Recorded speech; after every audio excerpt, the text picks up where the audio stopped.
नमस्कार, मैं हूं आपके साथ अंजना शर्मा और आप देख रहे हैं भारत का सबसे तेज न्यूज चैनल जी भारत न्यूज। चलिए शुरुआत करते हैं इस वक्त की बड़ी खबर से।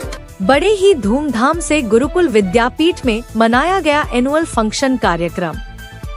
बलिया के भीमपुरा थाना क्षेत्र के अंतर्गत ग्राम सभा बरौली चिटापुर गांव में गुरुकुल विद्यापीठ विद्यालय में बड़े ही धूमधाम से एनुअल फंक्शन मनाया गया। इस कार्यक्रम के मुख्य अतिथि लोकसभा सांसद समाजवादी पार्टी के नेता रामाशंकर राजभर, समाजवादी पार्टी के नेता संग्राम यादव, भाजपा नेता गोरख पासवान आदि लोग मौजूद रहे। हर साल की भांति इस साल भी बड़े धूमधाम से गुरुकुल विद्यापीठ विद्यालय में मनाया गया। इस कार्यक्रम को देखने के लिए हजारों लोगों की भीड़ उमड़ पड़ी थी। इसमें बच्चों द्वारा मनमोहन कार्यक्रम प्रस्तुति देखाकर अपनी विद्यालय गुरुकुल विद्यापीठ का मान सम्मान बढ़ाया। प्रबंधक श्री रमाकांत यादव, राजू यादव, संजय यादव, विद्यालय के सभी शिक्षक मौजूद रहे।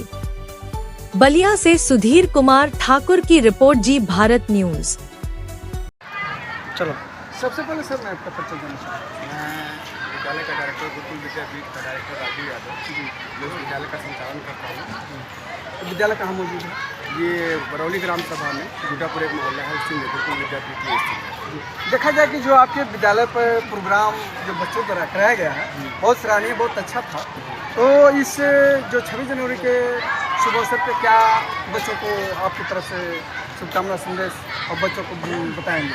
बच्चों को मैंने अपने मंच के अपने संबोधन में भी यही मैसेज दिया कि तुम्हारा संस्कार, तुम्हारा ज्ञान इस तरह का हो कि तुम दुनिया में कहीं भी जाओ तो गुरुकुल का नाम रोशन करो, अपने भारतीय संस्कृति का नाम रोशन करो। यही हमारा संदेश है सर। आधुनिक शिक्षा के साथ भारतीय संस्कृति को मजबूत करने का काम गुरुकुल करेगा। अभी माननीय सांसद जी ने कहा है कि देखा जाए कि जो भी यहाँ के संस्कार हैं जो प्राचीन पीछे जा रही है, और जो डॉक्टर भीमराव अम्बेडकर जो है जो एक भारत को और नहीं पूरे दुनिया को एक नया संदेश देने का काम किया, एक प्रकाश देने का काम किया, इससे क्या हमारे दर्शकों का बताना चाहिए? मैं यही कहना चाहूँगा कि जुझारू व्यक्तित्व होना चाहिए। और भीमराव अम्बेडकर जी जुझारू व्यक्तित्व थे और उन्होंने ये साबित किया कि किस तरह से संघर्ष करके जमीन से आसमान तक पहुंचा जा सकता है। और इसी तरह से आज बाबा साहब भीमराव अम्बेडकर जी की ही जो नींव है, उसी के फलस्वरूप आपको ये नन्हे मुन्ने बच्चे, हर घर का बच्चा आज शिक्षित मिल रहा है। और हर घर का बच्चा कहीं ना कहीं आज एक बहुत ही निम्न स्तर का व्यक्ति है, जो रिक्शा चला रहा है, जो सफाई कर रहा है, जो बहुत कमजोर वर्ग का व्यक्ति भी ये उम्मीद देख पा रहा है कि मेरा भी बच्चा कभी डॉक्टर भी बनेगा या इंजीनियर बनेगा। तो ये बाबा साहब की है। बाबा साहब ने जो लौ जलाया है, लौ तो बाकी नेताओं ने जला सकते थे, बट उन्होंने एक समाजसेवी होते हुए भी देश के बारे में इतनी ऊंची सोच सोची। आखिर इसका कारण क्या है? इसका कारण उन्होंने देखा कि देश में किस तरह का वर्गीकरण है, किस तरह का भेदभाव है। इंसान मानव जाति में जन्म लेना और सबको समान मानव समझना, दोनों में अंतर था। और बाबा साहब ने वही अंतर को ढूंढा और उस अंतर में जो खाई थी, उस खाई को भरने के लिए उन्होंने नींव रखी। और आज वही जो है आपको मंच के माध्यम से, स्कूलों के माध्यम से ये देखने को मिल रहा है कि किसी भी बेंच पर ये आप ये नहीं क्लियर कर पाएंगे कि किस जाति और किस धर्म का बच्चा बैठा हुआ, जबकि बाबा साहब के समय में वो चीज़ें थी। देखा जाए कि जो आपका विद्यालय बहुत सराहनीय है, बहुत सुंदर है, बाकी बहुत पिछड़ा इलाका है, जो देखा जाए कि 357 विधानसभा के लास्ट छोर पे है। इसको तो आपको बेलथरा रोड में ही करना चाहिए, क्यों इतनी दूर आकर विद्यालय खोलना? हाँ सर, सबसे बड़ी बात है कि हमें रूरल इंडिया को डेवलप करना है। हमारा अर्बन इंडिया तो ऑलरेडी पहले से ही डेवलप है। अगर हम दिल्ली कोलकाता की बात करें तो वहाँ सारी सुविधाएं हैं। हमारा मेन उद्देश्य है रूरल इंडिया को डेवलप करना। भारत के जो पिछड़े क्षेत्र हैं, उस क्षेत्र में अगर हम स्कूल में काम करेंगे, जाकर शिक्षा के क्षेत्र में बढ़ावा देंगे। आज हमारे बच्चे, चूटापुर के बच्चे, बरौली के बच्चे, आज कहीं से भी अगर दिल्ली चले जाएं, कोलकाता चले जाएं, बेंगलोर चले जाएं, तो किसी भी स्कूल में जाकर के ये महसूस नहीं करेंगे कि यहाँ के शिक्षा में कोई अंतर है, क्योंकि वो चीज़ें उन्होंने गुरुकुल के कैंपस में देखी हैं, शिक्षा व्यवस्था में उन्होंने उनको पाया।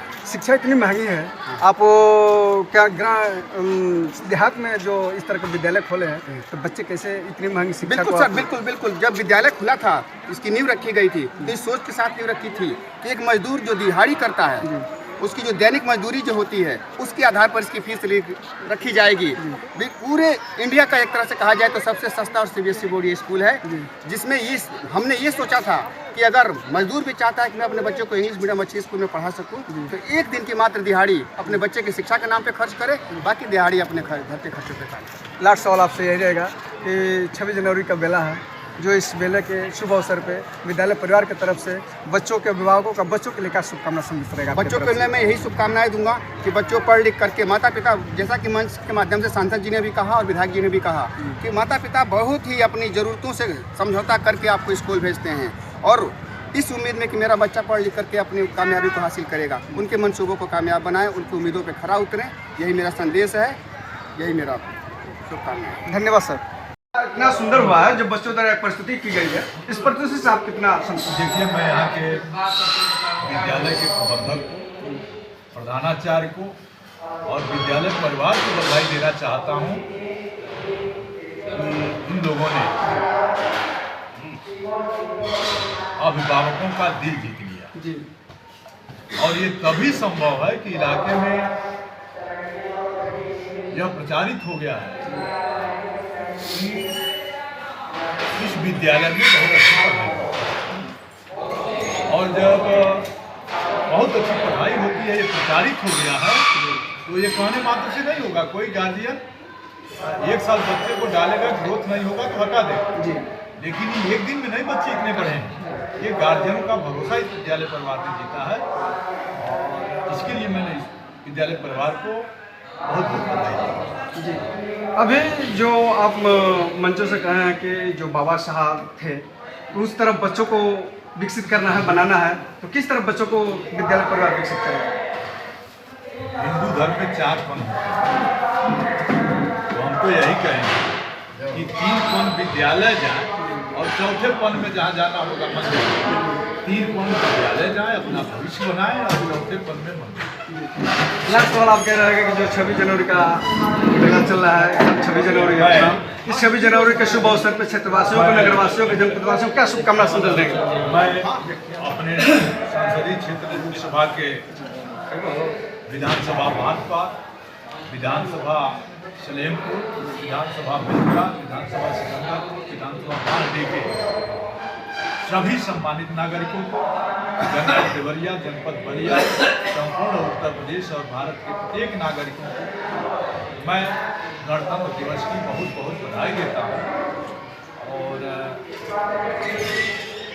यही कल्पना करता हूँ कि भारत में जो हमें संविधान मिला हुआ है, उस संविधान की मर्यादाएं जो शक्तियां तार तार कर रही हैं, उसके खिलाफ हम लोगों को एकजुट होना पड़ेगा। धन्यवाद सर।